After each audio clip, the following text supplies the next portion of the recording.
Hello, this is Ivan Wayne, doctoral candidate of educational psychology and founder of Voyager, here to give you a quick book review of Fear and Loathing on the Campaign Trail 72, written by none other than Hunter S Thompson. So what is this book about? This is a 12-month chronicle of the campaign process, the ups and downs, the roller coasters of the Democratic primaries in the 1972 election, which eventually was held between George McGovern and, up for re-election, Richard Nixon. I happened to read this book last fall during the closing months of the 2020 election, for better or worse, and I was surprised at what I found. I had never read a Hunter S Thompson book, although having heard many good things, and I decided to jump into a politically charged book written in the style of Gonzo-Journalism during a very heated, tumultuous 2020 election. So rating the accuracy of this book from a psychological perspective, I would give it 3 out of 5 stars. And the main reason that I only give it 3 stars is because there isn't much objective truth in this style of book, and that I also, ironically, think is one of its strengths. This is a particular style of journalism called Gonzo-Journalism, which was first used in a 1970 article about the Kentucky Derby, written by Hunter S Thompson. Gonzo-journalism is completely absent of objective information and instead is a subjective narrative, often using the journalist as a character within the story and sort of telling and painting the entire situation from a nonfiction lens, although subjectively interpreted by the journalists themselves. A phrase used by Hunter S Thompson himself that might summarize Gonzo-journalism is, "There is no such thing as objective journalism. The phrase itself is a pompous contradiction in terms." So I cannot verify many of the intricate details or the psychological claims that Hunter S Thompson makes. Large part of that was I was not alive yet in 1972. I know nothing personally of the 1972 election or many of the people involved. However, I can say that from what I read, I did not see anything inaccurate. So I'm just going to go ahead and rate it 3 out of 5 stars for accuracy. In reference to tone, I'm going to rate this book 5 out of 5 stars. And that's primarily because, as I suspected before I cracked this book open, I had never read anything like it.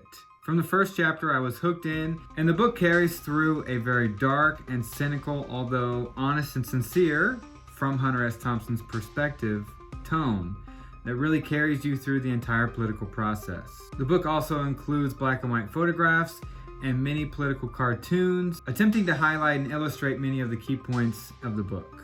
The tone of the piece overall is very critical of mainstream coverage of the election and just how, I don't want to say fake, but how constructed everything is in the political process, from the team to the candidates to themselves to the way they prioritize and advertise an upcoming rally.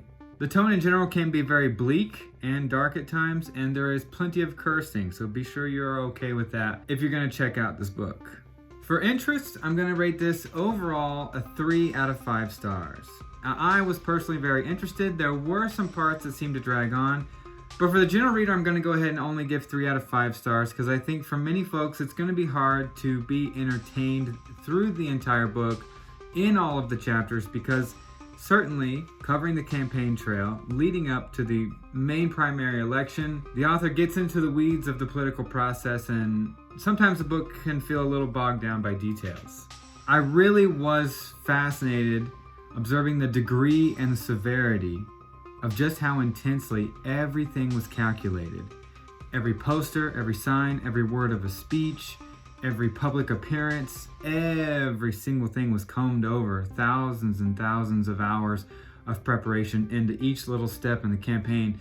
And the author did an excellent job of detailing this, but also challenging it, mocking it, making fun of it, and sort of catching its whole evolution in one fell swoop. So the overall rating I would give this book, Fear and Loathing on the Campaign Trail 72 by Hunter S Thompson, would be 4 out of 5 stars.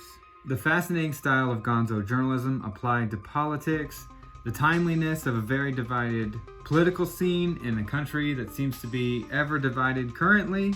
And really one of the biggest reasons I enjoyed reading it is as I got further and further and further into the book, I was reminded that although we can so often feel like what we're experiencing right now and this year and this month is brand new and nothing like this has ever happened in history, it was a real reminder to me that much like the coil on a spring, history doesn't necessarily repeat itself exactly, but it is similar. And there were so many congruities between the campaign trail described by Hunter S Thompson in 1972 and the campaign that was going on last year in 2020. And it was an odd realization that although things can feel so new and novel, like nothing like this has ever happened before, it was a reminder that in some subtle way, history is always repeating itself. And I really enjoyed that, and I thought it was a very thoughtful takeaway from such a book. So I'll close out with a quick quote from Hunter S Thompson from this book. "Give anything weird a wide berth, including people. It's not worth it. I learned this the hard way, through brutal overindulgence." Hunter S Thompson, Fear and Loathing on the Campaign Trail, 72. My name is Ivan Wayne of Voyager, and if you enjoyed this, check out our other book reviews. And if you think you like this book, please buy it, check it out, and read it.